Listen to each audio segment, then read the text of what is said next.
This episode of the Hatchcast is brought to you by the MSU Entrepreneurship Association. The MSUEA is a registered student organization open to all majors who are passionate about entrepreneurship. Find out more at msuea.org.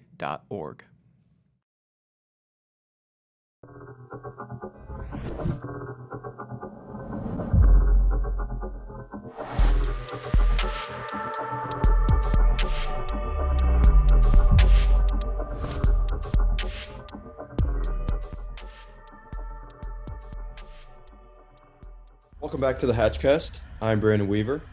And I'm Aaron Richards. It's Friday of E&I week, and it's been a great week. It has been a great week, I tell you. On Wednesday, which as we're talking about this was yesterday, just for those listeners at home that want the inside scoop on when we record things. That's right. We had Bob Fish Wednesday, founder of BIGGBY COFFEE and currently the co-CEO. I was not able to attend that event, unfortunately, but Aaron, how was it?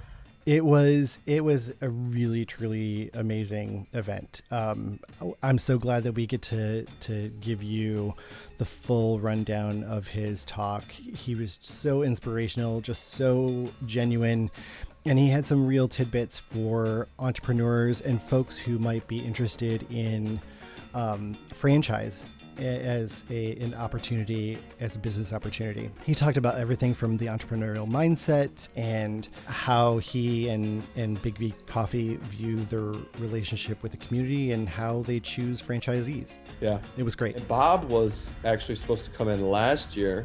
Yes. Until COVID came through and ravaged everything. So it's nice to get him back in this year and be able to actually have his Innovate state. I'm glad that we had a year to percolate on it. It made it all the more worth it. We just wanted to let you know also, as we record this, we are talking about Burgess New Venture Challenge. We just want to say congratulations to everybody. The showcase was incredible. We did it via Gamer Jibe, and having that virtual opportunity for folks to connect safely. And just a huge shout out to our sponsors for the Burgess New Venture Challenge that includes MSU FCU, Red Cedar Ventures, GM Foundation, Foster Swift, the MSU Foundation, and the Eli Broad College of Business. Thank you so much for your support. We still have some events. It is Friday to you, our dear listener, and the last thing of Entrepreneurship and Innovation Week is the sign up for 2-Day Venture. 2-Day Venture, formerly known as Startup Weekend. That event is going to be held next weekend on Friday and Saturday. That's April 9th and 10th. But today, April 2nd, is the last day to sign up for 2-Day Venture. So please head on over to eship.msu.edu/calendar. Register for a 2-Day venture. Today is the last day. So make sure to get your slot and get ready for an amazing event. Without further ado, we are excited to share with you the conversation that Ken Smuziak and Bob Fish had at Innovate State. Enjoy. Cheers. See you next week.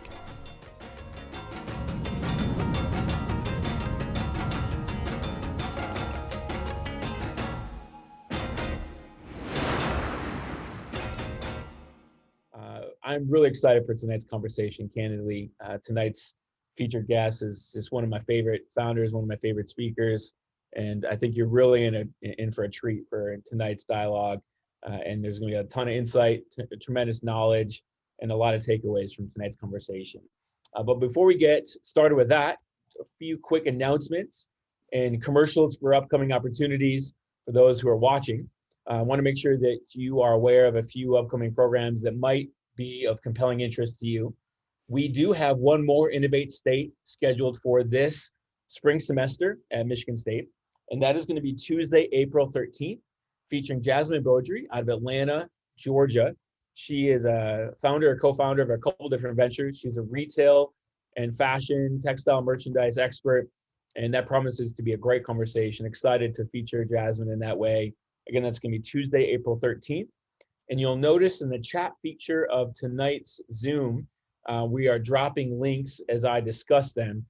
for your convenience. So you'll be able to find more information about these things in the links that my colleague Aubrey is dropping in the chat function tonight. In addition to our last Innovate State in just about 2 weeks, we also have some things coming up even sooner than that, including the finals for the Burgess New Venture Challenge, which is the premier student pitch competition hosted by the Burgess Institute for the MSU student community. The finals for that culmination is taking place tomorrow, in fact, Thursday, April 1st, starting at 5 p.m. Eastern time. And so it's a chance for the public to tune in and watch and interact with virtually the top 15 student semifinalists that have been selected over the last month or so as part of that program. And then also a chance to actually watch the video recordings of the student pitches of our top student teams as part of that program. So it's gonna be super fun. It's gonna be super interactive and just a really neat opportunity to get a chance to interact with some of the top student founders at Michigan State University. So I highly encourage you to register for that free event. Again, taking place tomorrow, Thursday, April 1st, starting at 5 p.m. Eastern time. And I believe the link for that event and that registration was just recently dropped in our chat function as well. The last thing I want to call your attention to is a program called 2-Day Venture. You may recall that we formerly referred to this program as Startup Weekend, but is now branded as 2-Day Venture. And the last version of that, we've hosted that 3 times already this year. The 4th installment of that is taking place April 9th and 10th. And so students are welcome to register and participate in that program. I kid you not, is one of the best, most intense and fun ways in which students can actually kind of entertain or pursue really cool ideas or concepts or business plans in a fun environment. It's offered virtually this year, but it's just a great way for students to meet each other and have a dynamic 36-hour intensive experience. So that's April 9th and 10th. If you are an alumnus or an alumna of Michigan State and you're interested in maybe mentoring the students that are participating in that, please contact us. You can contact me or find more information about the program at our website, eship.msu.edu. And again, I believe my colleague Aubrey dropped a link for that event in the chat function as well. So again, Burgess New Venture Challenge, 2-Day Venture, and of course, Innovate State. So the next month is going to be busy yet again for the Burgess Institute at MSU. With that being said, what I'd like to do now is just remind you all the format of tonight's program. We are using the Q&A function for participants and attendees to be able to drop questions in the forum. So if you're interested, as you're hearing tonight's great dialogue, like you want to ask a question of Bob or something else is kind of in your head and you'd like to get that question asked, you can drop it in the Q&A function. We're monitoring that forum throughout tonight, and our moderator will be able to ask some of those questions of Bob later this evening. So we imagine the first 30, 40 minutes will be kind of just natural flowing conversation, but we are going to create some space for you to get some of your questions answered tonight as well. And be on the lookout for a recorded and edited version of tonight's conversation being posted as early as this Friday. So rest assured, if you're trying to take notes, don't worry about having to do it at a furious pace. We're going to have this video ready for you to consume at your leisure as early as this Friday. So thanks again for tuning in tonight. I really appreciate it. What I want to do now is turn it over to my colleague, my esteemed colleague, Ken Struziak, who is the Managing Director for Academic Programs at the Burgess Institute, who will be serving as tonight's moderator. So take it away, Ken. Thank you, Chris, for covering all the grounds on what proves to be a very busy couple of weeks for us. So this is awesome. I'm really excited tonight to have BIGGBY Bob Fish joining us. I've had the opportunity to get to know Bob over the years, and to Chris's point, diehard Spartan, fantastic alum, amazing founder. Also, every time I talk to Bob, I just walk away with so many just interesting insights, and he always brings a different kind of creative angle to what he does at BIGGBY and the whole team there. So tonight is an awesome opportunity for all of you who are tuning in. Feel free to drop questions. Bob is, I think, one of the most honest and transparent founders out there, and he calls it like it is, and he tells you what he's been through, and it's always been so much fun to have him. It's always more fun in person, right, Bob? But which we've had a chance to do over the years, but we'll make do, and this is going to be a ton of fun tonight. So welcome. Thank you. No, love the opportunity. So I always tend to jump in with the first question, and we'll see where this flows. We do have a mixed audience, right? As Chris pointed out, we tend to have alums join in and stuff like that, but a large portion of the audience tends to be current students, undergrad students at Michigan State. And so I always kind of tend to kick off when I get to host Innovate State, when I get the opportunity, with the kind of the question of what was college like for Bob? And what kind of set you on your journey into BIGGBY and what became BIGGBY? How did college help form that journey? Oh, I mean, that's a great question. I wasn't actually that good of a college student. I graduated from high school in London, England, and actually.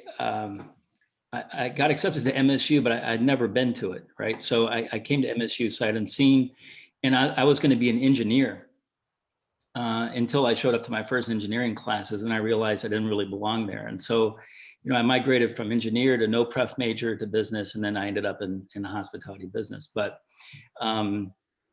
it took me 4 years to get it took me 8 years to get my 4-year degree. I almost said that backwards. And the reason for that was, I worked my way through school, right? So I paid for all my own schooling. And the way I did that is I worked at a local restaurant. It was called the Flapjack Family Restaurant. And I would work full time, and I would go to school when I could, basically.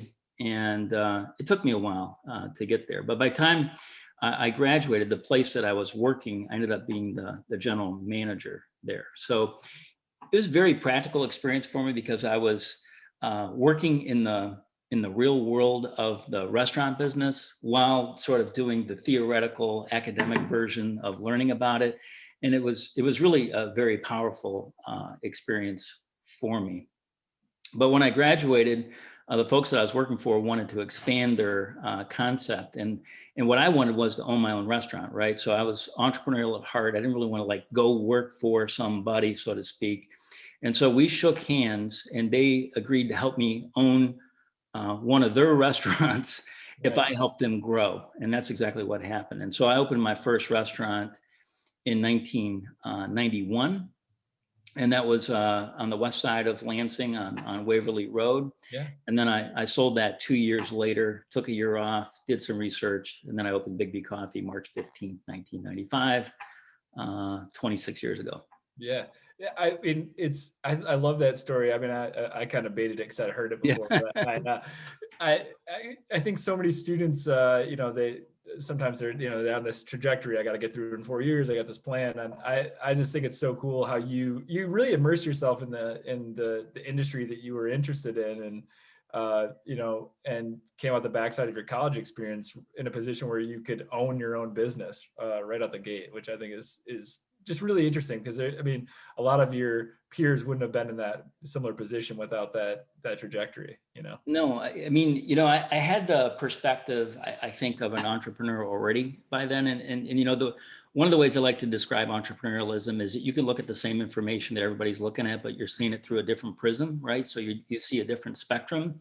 And here's the thing I understood when I was graduating from college is, like a lot of folks, they would graduate, they would get a job in industry, they would try to accumulate knowledge and then maybe strike out on their own. And I was sitting there and I was thinking, well, what I could do is just strike out on my own. And if I failed, my worst case scenario is that I needed to go get a job in the industry that I was in, right? So it was just, there was no risk to me in just going ahead and getting started. And, a lot of times just having a head start from a time perspective can make all the difference in the world. Yeah. Yeah. So I want to know, so you sell your restaurant, Waverly Road. I'm familiar with that Flapjack Shack. Yeah. I used to go there a lot. Yeah. We lived on the west side for a little bit. And then why coffee? Like, was there a draw to that even while you were running that restaurant? Did you feel like a kind of a passion brewing in that? Like, that was no pun intended, brewing in that space. and like what set you on that trajectory to kind of dive into that as potentially your next outlet?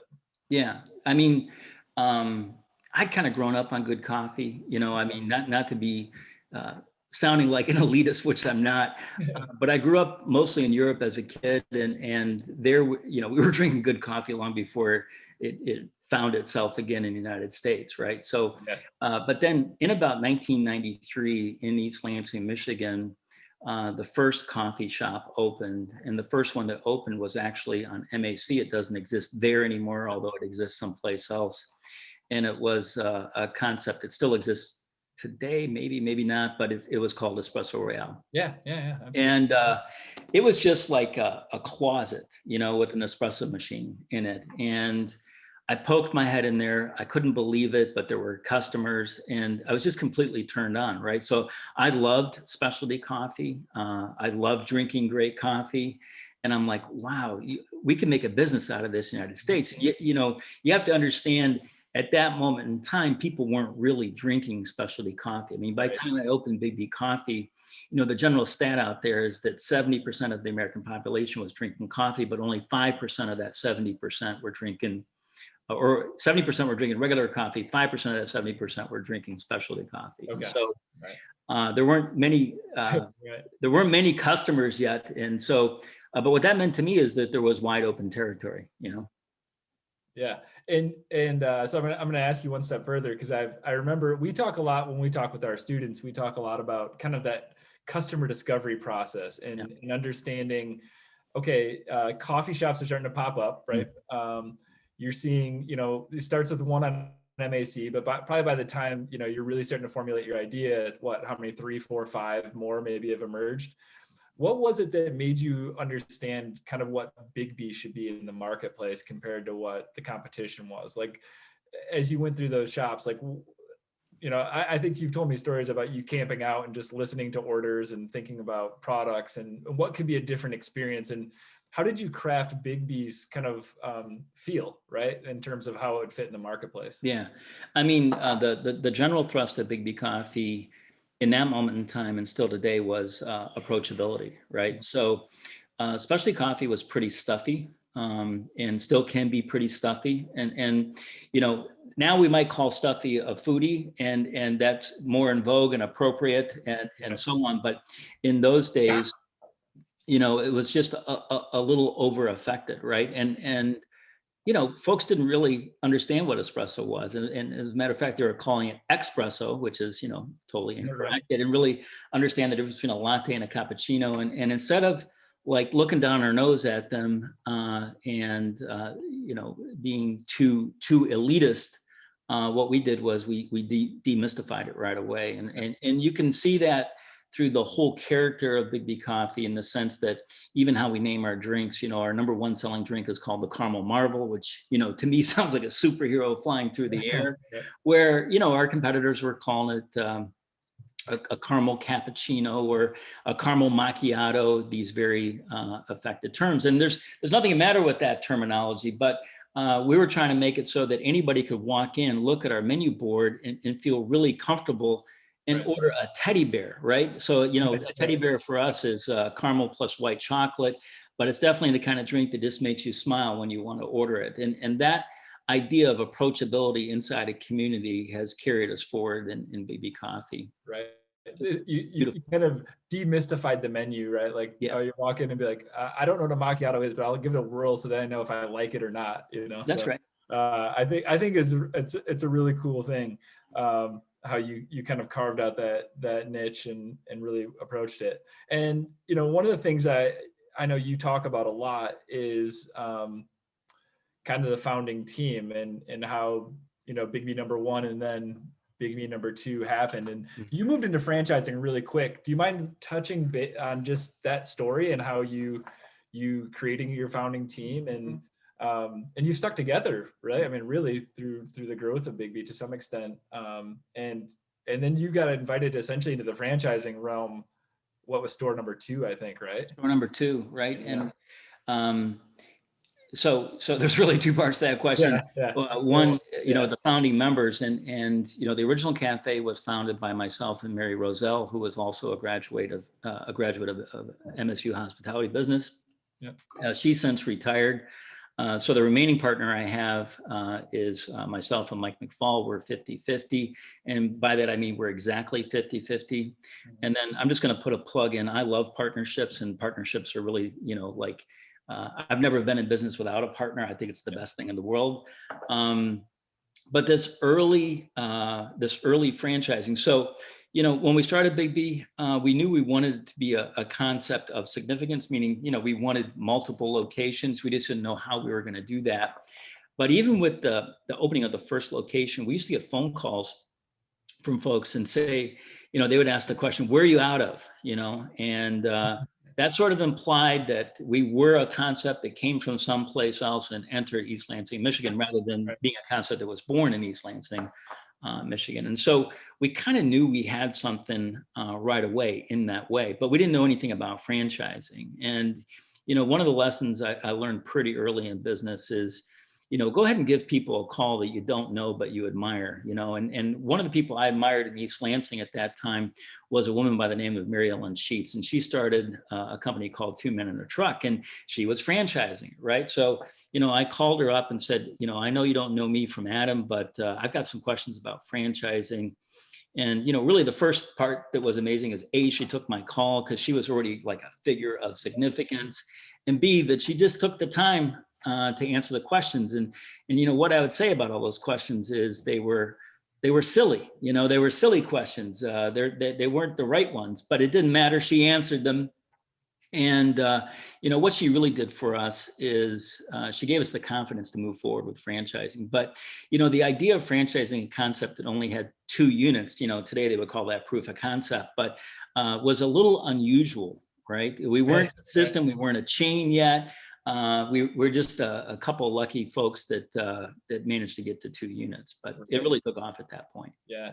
And then tell, if you don't mind sharing, what was that like once you kind of hit that, all right, let's move into a franchise as a mode of operation. Just for anyone who's listening who might not be aware of kind of what that means is you kind of move from being an operator of your own stores to really thinking about how you kind of package everything, right? And what was any interesting insights or stories there in terms of how you actually roll that out, which is now, obviously a national brand? Yeah, right. I mean, in the beginning, you're kind of, putting everything together with a little bit of chewing gum, baling wire and duct tape. And, but, what you're really selling when you sell a franchise system is a brand, right? So you got to have a brand to sell. And what I would say is with 2 units, I'm not sure we were quite a brand yet. So the other thing that you have to sell when you sell a franchise is the systems, right?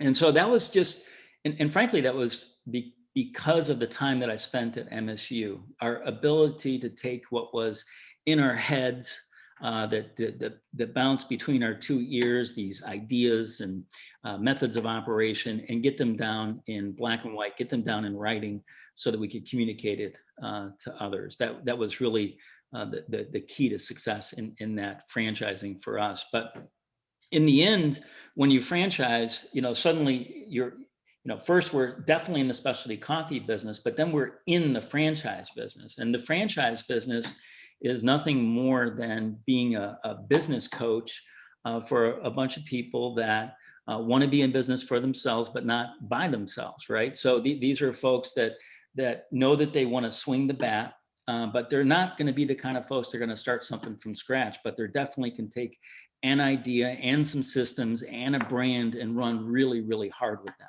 Yeah, right. I always think about it. I mean, it's really the way you can have escape velocity to really scale, what would normally just be, a good lifestyle business, but you can really take it to the next level in terms of, and it came to you, it wasn't really your intent, was it, to move into franchising, or just kind of came knocking? Well, we knew we wanted to grow, right? And we wanted to grow, yeah. But you know what? It takes capital to grow, right? Yeah. And you can do it organically, right? So we could open one more store and one more store and one more store, but it takes a long time to build organically from all those stores if you keep it all in house. We could have got an investor, but that wasn't very probable for us. And franchising really was the best way of raising capital. And that seems like sort of a weird thing to say, but the thing about franchising is of course, people, when they become a franchisee, they use their own money to start that business. And then, they pay us a royalty for, the right to use the name and the right to use those systems. Yeah. And it's obviously served you well, right? It's really taken off. Can you talk about like what's next in the brand and what's happening with BIGGBY right now? I mean, obviously we went through COVID. I'm curious to know about how that experience was. We had a question from Julius in the chat about that. Yeah. But I know you launched the B Cubed concept right prior to, essentially, was that 2019, somewhere in there, 2018? Yeah, I mean, just pre-COVID, we launched something called B Cubed, which is basically a pre-manufactured BIGGBY coffee, and it's made up in Alpena, Michigan, and it's a drive-through only concept. And when it arrives to a site, it's fully assembled, has signage and equipment. It has everything, and all you do is lay it down on about 12 parking spaces or a patch of dirt, and hook up the utilities, lay down the tarmac, and you're just ready to go, right? But we had opened 12 of those pre-pandemic, and through the pandemic, those ended up being just top earners inside the company. And so now the B Cube manufacturing up in Alpena is working on 44 more of those to be rolled out. But during the pandemic, initially we did poorly in the first few weeks of the pandemic, but then we sort of slingshot right out of that and started exceeding last year's sales by kind of a gargantuan number, right? So we were plus 25% on same store sales for the balance of the year and coming into this year also. So, and a lot of that has to do with our brand values. Our brand values lie around our purpose. Our purpose is we are here to support you in building a life you love. And then also our vision, which is to improve workplace culture in America. And both those things were just dials that we could turn up during COVID. Like, you heard about a lot of companies having to pivot, and BIGGBY Coffee never had to pivot, right? All we had to do was turn up the dial on the idea of love and community. And our current owner operators signed up for more franchise units, and then we ended up getting many new franchisees in. So we entered the pandemic with 250 units open and operating, and we sold another 87 during the pandemic. So right now we have 114 locations to open in the next 15 to 18 months. But that's, that's just some of the stuff going on. Another really big project we have is, it falls under the moniker of One Big Island in Space, and the word big is spelled with 2 G's. There's a blog that's associated with that. But One Big Island in Space for BIGGBY Coffee is our effort to go 100% farm direct. And that means that we build relationships directly with farmers in coffee producing countries. We eliminate the brokers. And we're looking to achieve, basically sustainability and equity for the farmers in those coffee producing countries. And we're looking for farmers that are treating their people right. We're looking for farmers that are treating the planet right. And we're looking for farmers that are investing in their own community. And our goal there is to essentially on behalf of our owner operators, on behalf of the consumer, is to close the gap of the world and put a name and a face and a place to every one of our coffees that we have, and know that it's been done in an ethical manner. That is, the acquisition of a coffee has been done in a very ethical manner. So that's another project we have. That's huge. And I'm curious how that came about, because I love, one, pre-pandemic, I was really enjoying watching your social media feed and watching you and your wife visit some of these faraway lands and getting to know the farmers. It's super. I myself really enjoy like learning about coffee, and obviously, but what kind of set that in motion for you in terms of making that a priority for moving BIGGBY forward? And I mean, because you could have stayed status quo. Was there, and I know you and Mike even had a a TED talk about conscious capitalism. Maybe this is an interesting segue there in terms of what you're thinking about. But was there any like triggering moment that was like, wow, we need to think differently about how we source coffee and go on a mission to figure this out? Yeah, I mean, conscious capitalism played a really big role in that, and other people might know that as stakeholder management. And so we're trying to make decisions that affect every stakeholder that BIGGBY Coffee deals with in sort of a plus arrangement. And we were definitely looking at the farmer situation and saying, you know what, that's not a plus for farmers, right? So it became really obvious right away that farmers were being taken advantage of out there, and we couldn't be contributors to that, right? We couldn't be contributors to that. And so first, it was the right thing to do. But second, coffee is at risk out there. Coffee supply is at risk, and it's really for two reasons. One is climate change. Climate change is making wet areas wetter and dry areas drier. And there's a condition out there in coffee growing regions called rust, as an example. And rust is like a mold that grows in a leaf, but it'll essentially defoliate the coffee plant and make it so that you can't produce coffee, right? So the other thing is in the commodity trading world, there's a lot of nefarious activity that goes on out there where farmers are essentially being paid less money than it takes for them to produce it. And because of those two reasons, climate change and the commodity exchange, farmers are leaving coffee production. Mm-hmm. But we believe if we can establish real relationships with people and pay them an appropriate amount for them to stay in business and earn money, that would be the right thing to do. Yeah, that's awesome. What a great mission to see that play out over time. Because I think you're hitting on all those things that you build these supply chains over time, and I mean, you just kind of take for granted the fact that you have the ability to source coffee, but you're not not everyone's seeing through to the end. Like, okay, what is the entire value chain here, and how does it impact people along the way? So I applaud you for it. I think it's really cool and a really interesting thing. And I like this is a cool segue too, because you've gotten into some additional types of content creation recently. Mm-hmm. Right? So I know in your social feeds you've been doing some coffee making tutorials, things like that. But I also want to hit on a couple of the books that you've been involved with. And I know Mike wrote a book called Grind, your partner, which I think has done really well. And then you also have this Moonshot Guidebook, which I'd like you to talk about if you don't mind. Yeah, Moonshot Guidebook is a part of what we call Life Lab. So, we say our purpose is to support you in building a life you love.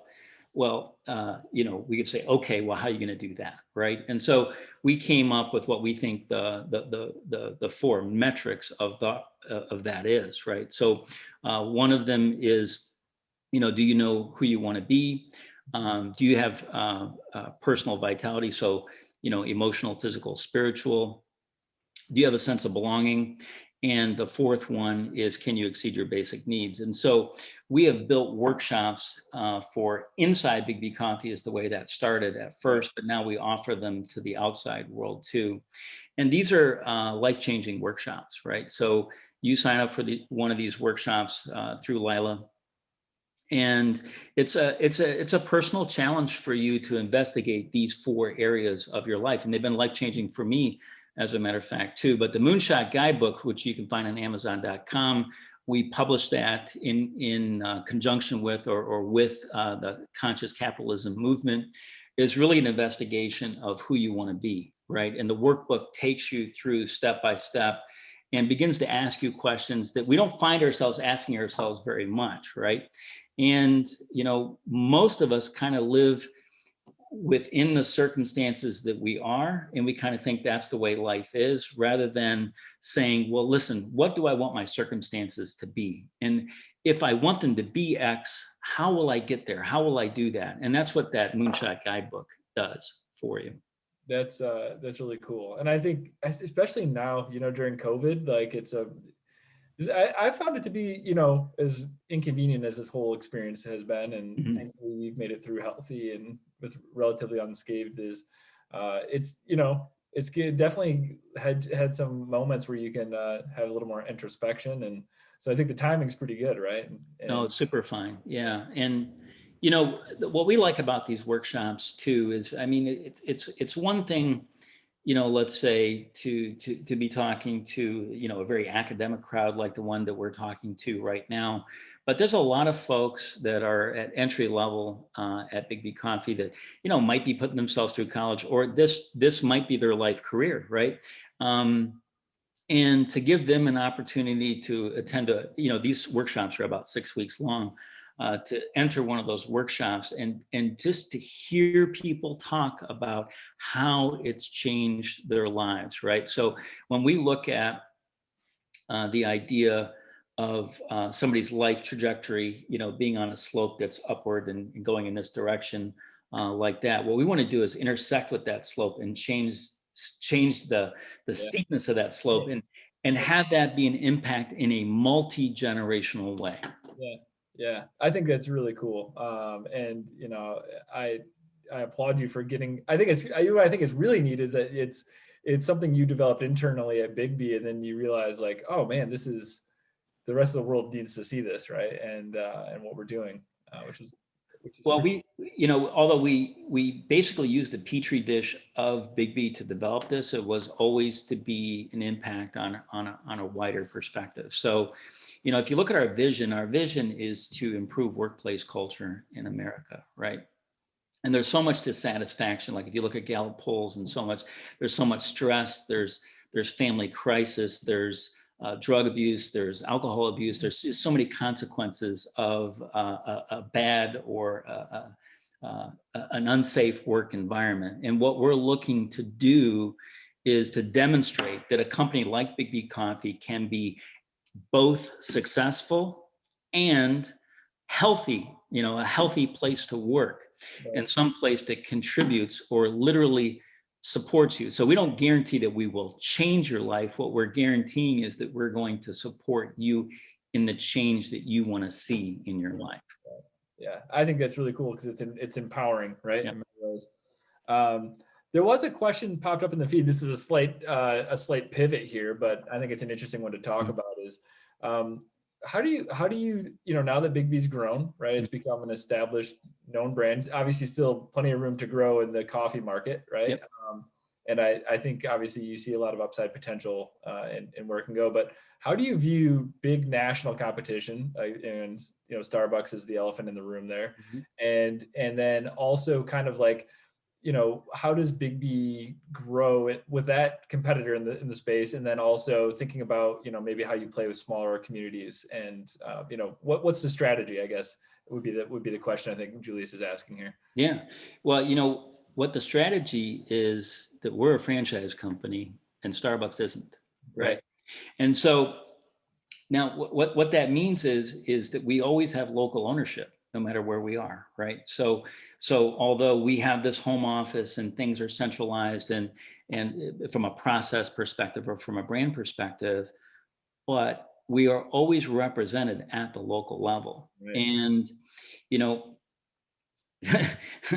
the pandemic demonstrated exactly how powerful that was, right? So we have been exceeding Starbucks same-store sales for now, let's see, it would have started in the third, the fourth, and the first quarter by a ton, right? So where they might have been negative 25%, we were positive. Even when they got up to positive, we were plus on that, right?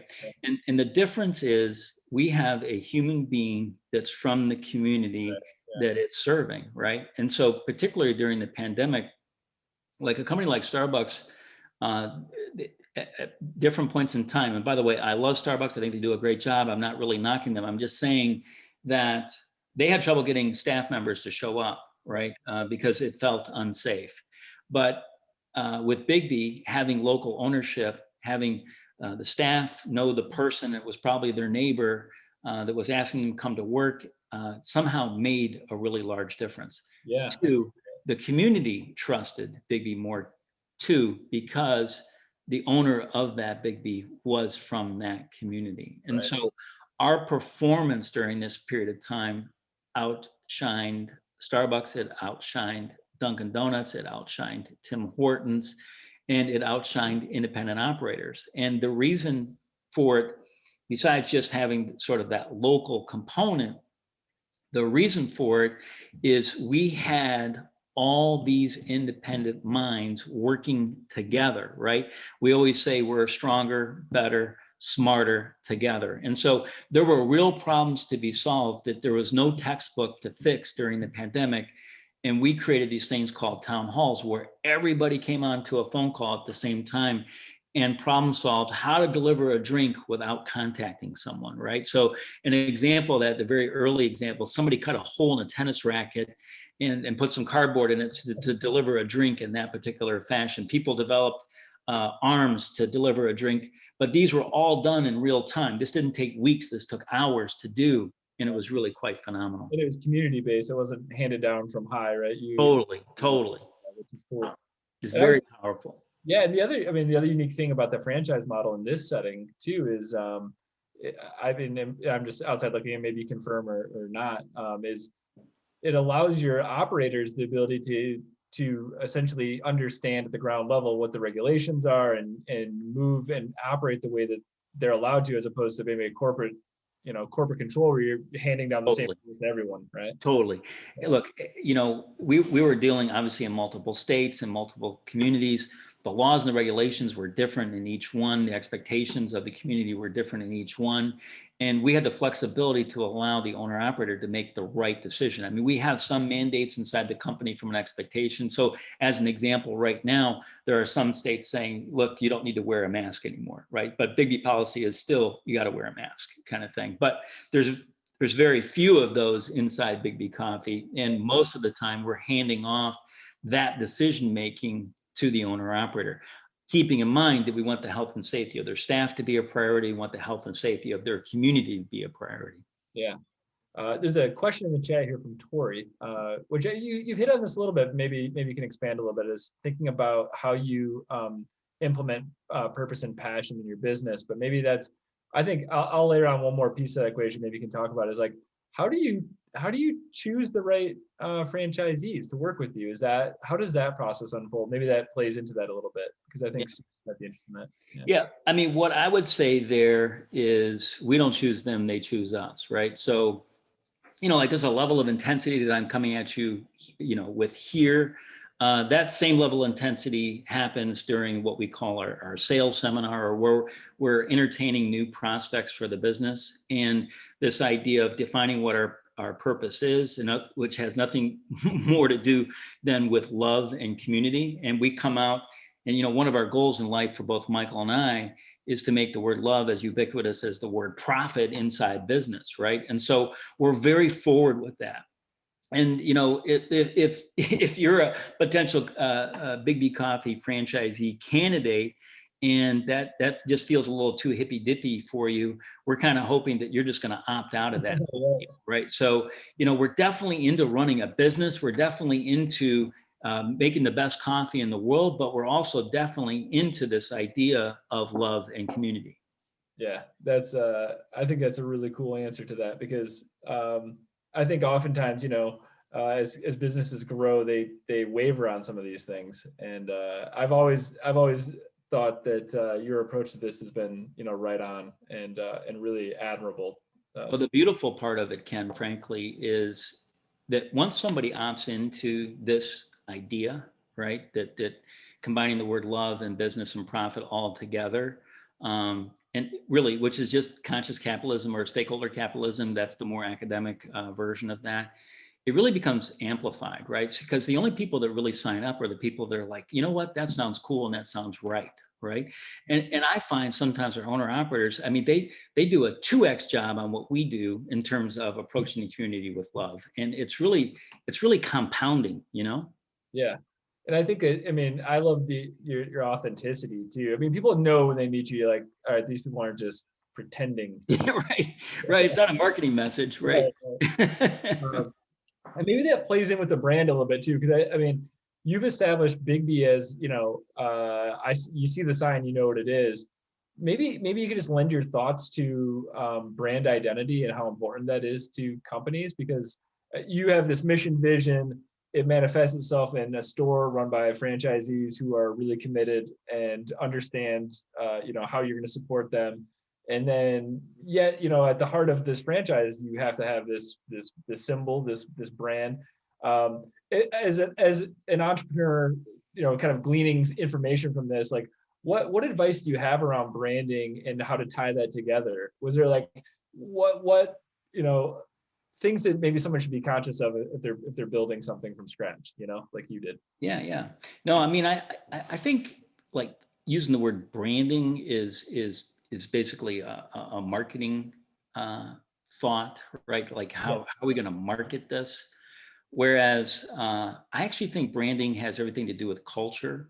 Yeah. And that if you get your culture right and you stay refined on that the brand in effect will define itself, right? So you don't actually have to send out messages, Big B's this, Big B's that, believe in us. We don't have to do that if our culture is true, right? And that we stay true to our culture. And so staying focused on and knowing what your culture is. Remember, in the beginning of this conversation, we were much more unrefined, right? We just said, well, Big B was going to be the place that was approachable, right?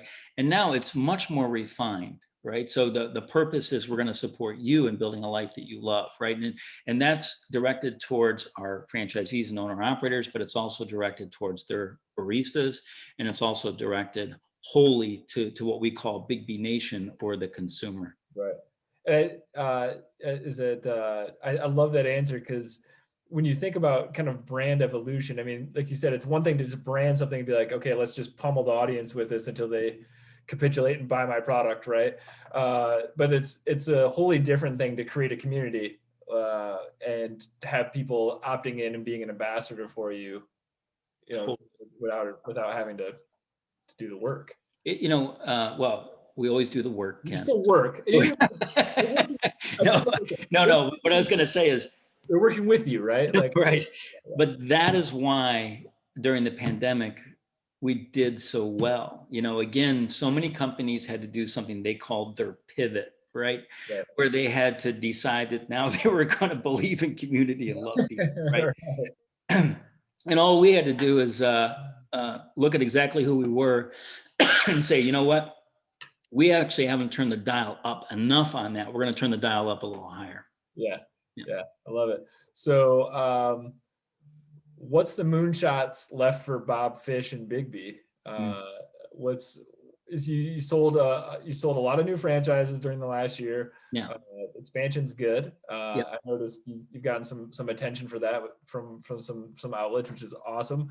Where do you think the next steps are? I mean, I know you talked about the one big island concept, and that'll continue to unfold, but kind of where do you see Big B going next? Yeah, we have two metrics we're trying to hit, right? And they're both by 2028, and they're tied to our vision, right? To change workplace or improve workplace culture in America. But the two metrics to go with that ideology are, one, we'd like to be $1 billion company by 2028, right? So, and we're exactly on path to do that. And that metric was set about two years ago, okay? Yeah. And the second metric is on a human level, right? So on a human level, what we're looking is that 90% of folks within Big B Nation, now this definition of Big B Nation is everybody in our home office that's employed, every one of our owner operators and every one of their baristas would rank using the ultimate question standard. So they have to rank us either a 9 or a 10 in answering the question, is Big B Coffee supporting you in building a life you love? So anybody that's been working, that is in that ecosystem, that has been with us over a year, has to rank us a 9 or a 10 by 2028. And so those are the two pedals we're trying to push, both on the human side and on the financial side. And the reason that we're focused on both is that we think it's really important not just to perform really well on this idea of improving workplace culture in America, but to demonstrate that a company of significance can do it, right? So it's one thing to be maybe a mom and pop or a small chain and say, yeah, we're supporting everybody and building a life they love, but what does it look like when it's a company of significance? And so we want to be both a company of significance and we want to have a human impact on all the people that are inside BIGGBY Nation. That are part of the. Yeah. Yeah, I love that. And those are huge. Those are lofty goals. Oh, they're silly, crazy, right? It's a true moonshot. But we are, I mean, we are on track for both, you know, and this is one thing that the Moonshot Guidebook, right? That's the one thing that it teaches you is, yeah, let's go ahead, let's do some visioning, let's come up with the moonshot. But then how do you work that backwards to today? Right. And how do you break that up into bits and pieces that get you there, right? Yeah. Get you there intentionally. I think that's really, you know, it's kind of at the heart of the entrepreneurial mindset, right? It's like this end lofty goal. I'm here, I see this thing over there. How do I arrange the things to get there? And I think it's, I'm kind of curious about, maybe this is one question he has, like, how did you, like, what was the process like setting up store number one? Like, what is the journey like around there? Like, you and Mary just be like, okay, we think this is what it's going to be. I mean, I know you had a vision, but yeah. I put yourself in the shoes of someone, you just, obviously you were part of the restaurant business, you sold, did some traveling, come back, boom. If someone listening right now is saying, I've always wanted to open a cafe, like, what was the first step? Like, is it go buy a cappuccino machine? Is it? Yeah, I did. You know, I bought my first home cappuccino machine, except we called it an espresso machine. And I started fiddling with that. But, you know, as a consumer, I understood coffee, but as a professional, I didn't. I mean, at best, I understood coffee on a level of Denny's and Big Boy and, you know, places, you know, the stuff we got in the dorm, you know, which wasn't very good. So I had to do a lot of research. But in 1995, I'm embarrassed to say there was no internet. So it wasn't like Google open a coffee shop and see what comes up. As a matter of fact, not that many people owned a coffee shop, right? So actually, Mary and I went out to Seattle and we spent 3 months in Seattle, you know, and most people consider that to be the birthplace of specialty coffee. And we just hung around people that were micro roasters and cafe owners and took as much in, you know, as sponges as we could, came back, wrote the business plan and got started. Okay. Yeah. Did you have enough money to self-finance, or did you have to did you have to get debt? How did that play out? Because I always have people ask about this. So I had some money from selling the restaurant. Yep. I had to borrow some more money. And, you know, I had put together a business plan that was basically all wrong from a financial perspective. I mean, most of the marketing and, you know, the ideology of it was really good, but the financials were really jacked up. So I ran out of money in pretty short order. And, you know, I went through all my checking, I went through all my savings. I tapped into the 4 credit cards I had to sell my cars.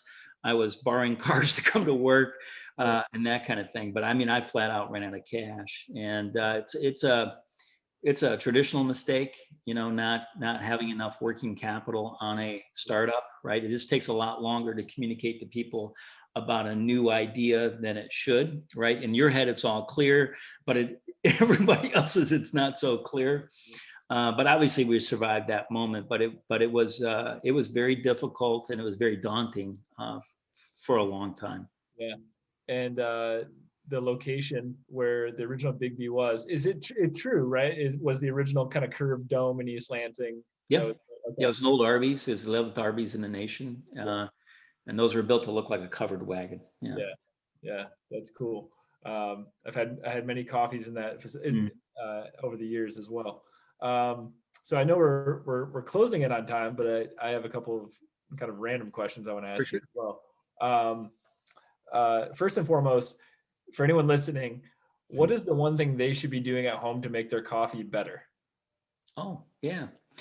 Okay. So, you know, the real simple is the right water, right? So A lot of tap water is really bad. It's got chlorine in it, and it's got other things in it. So you can filter that water using, one of those home filtration mechanisms.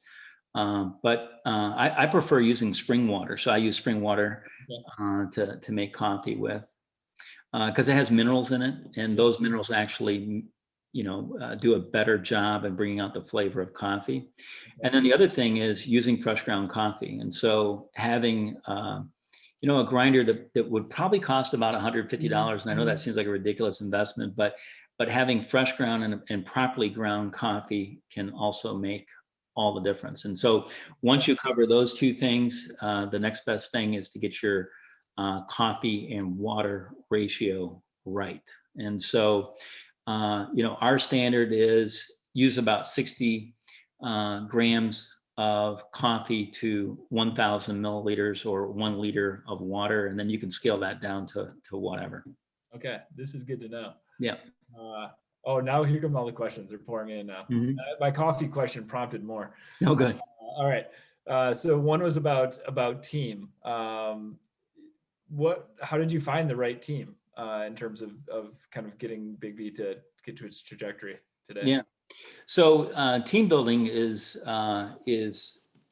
always in place, right? So that is something that is a constant evolution as your company grows. So we've grown so much. We double in size about every 5 years, and so at that doubling rate, sometimes the folks that are with you can evolve that fast. Sometimes they can't. You might need to bring some people in from the outside. But the real answer is understanding what your core values are inside your company and hiring against those core values, or even if you're not hiring people, as you're reviewing them as they're going along, is to always review against your core values. And if you can do that, I guarantee you everything will be all right.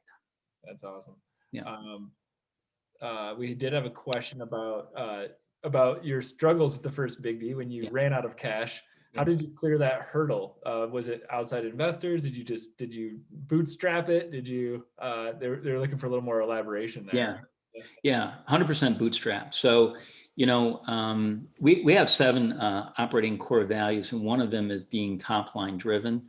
And I'm just totally a top line driven kind of person. So, you can be bottom line driven or top line driven, and they're not mutually exclusive. I'm interested in both, but my personality lends itself to generating more business, right? And so, top line is revenue, and revenue is made up of 2 prime numbers. One is your average sale, and the other one is the number of customers coming through.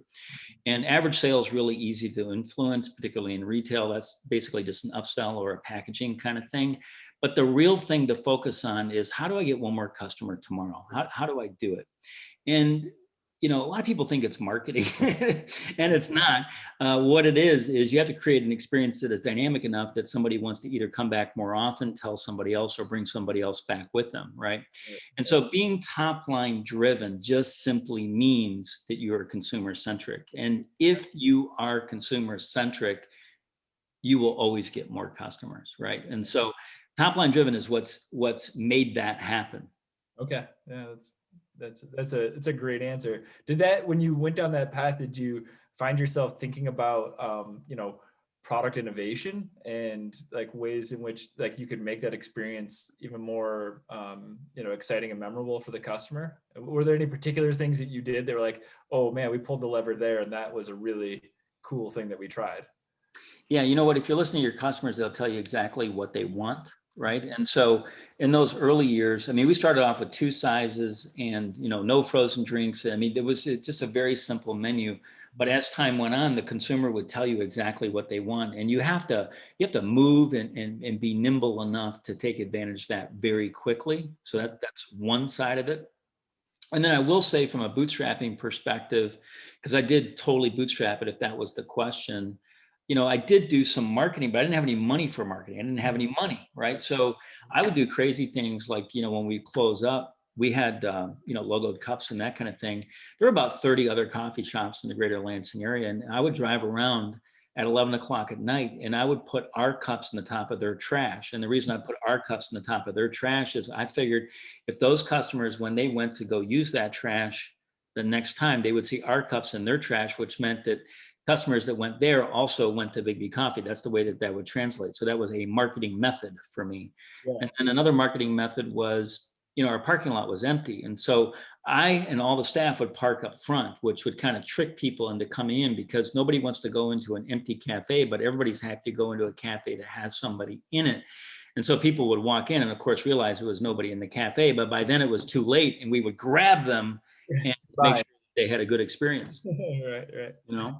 Yeah, those are the nuggets that the people are searching for. I love that. I love the guerrilla tactics with the cups after hours. That's pretty awesome.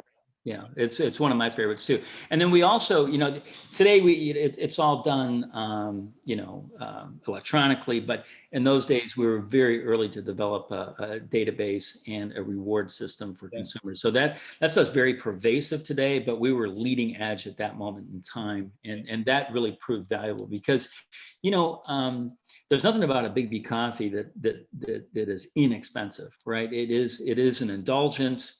And we always wanted to reward people for their loyalty and their commitment to BIGGBY Coffee. Awesome. Mm-hmm. So I have this is my my Tim Ferriss question. I was going to close with this because we only got 2 minutes left. What book have you gifted the most, or would you recommend aspiring entrepreneurs read? And obviously you have Mike's book and a few others, but are there other ones you turn to that you thought were really kind of helpful to you, or other places that you turn for inspiration? Well, I mean, I love the book Conscious Capitalism. That's in 2014. That kind of turned me in a particular direction. I mean, it fit our personality very well, but this idea of stakeholder management, doing good in the world through capitalism really seemed like the right thing to do. So Conscious Capitalism, definitely, right? But there's a lot of books that have just helped me out over the years. And, one of the ones that I like to talk about the most is Your Brain at Work. And I believe that's written by Tasha Eurich, but I might have the author wrong on that. But Your Brain at Work, I thought, was really important from a leadership perspective. And then there's another book called Multipliers, super good book. And it basically says that leaders should just shut up and listen, and that there's no better message than that leaders need to shut up and listen, because you know what? The answers are out there and not in the head of leaders. Was Multipliers Gladwell? Yeah. No, that's not Malcolm Gladwell. No. Mm-mm. I remember who wrote that. Yeah. I don't know. I can picture the cover of it. I just can't remember. Yeah. Awesome. And I mean, here's the thing about books. I was going to pull up my Audible list because it's like this long, but the real deal, I think, is you just got to keep reading, right? So, and there's all the assigned reading you get in college and stuff like that. And I didn't really like that much, but if you can just keep reading, it'll make all the difference in your life, and it doesn't really matter what it is. E-Myth is always a top one that we recommend to everybody. So we basically send a copy of E-Myth and Mike's book Grind as a first thing to any owner operator that's joining our system. That's awesome. Yeah, E-Myth's really good. I haven't read Grind yet, but it's on my list now. I put it on my Amazon list. So. Yeah, no, super fine. Yeah, it's awesome. Well, Bob, we've hit the hour. And it went so quick. I know, time flies when we're just chatting away, right? And, we had some awesome assistance from the crowd too. But I just want to say thank you again for taking the time to join us tonight.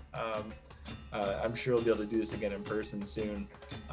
But you're always welcome in Spartan Nation, you know that. And thanks for sharing your story. Go green. Go white. All right. Thank you. Thanks, Bob. Bye-bye.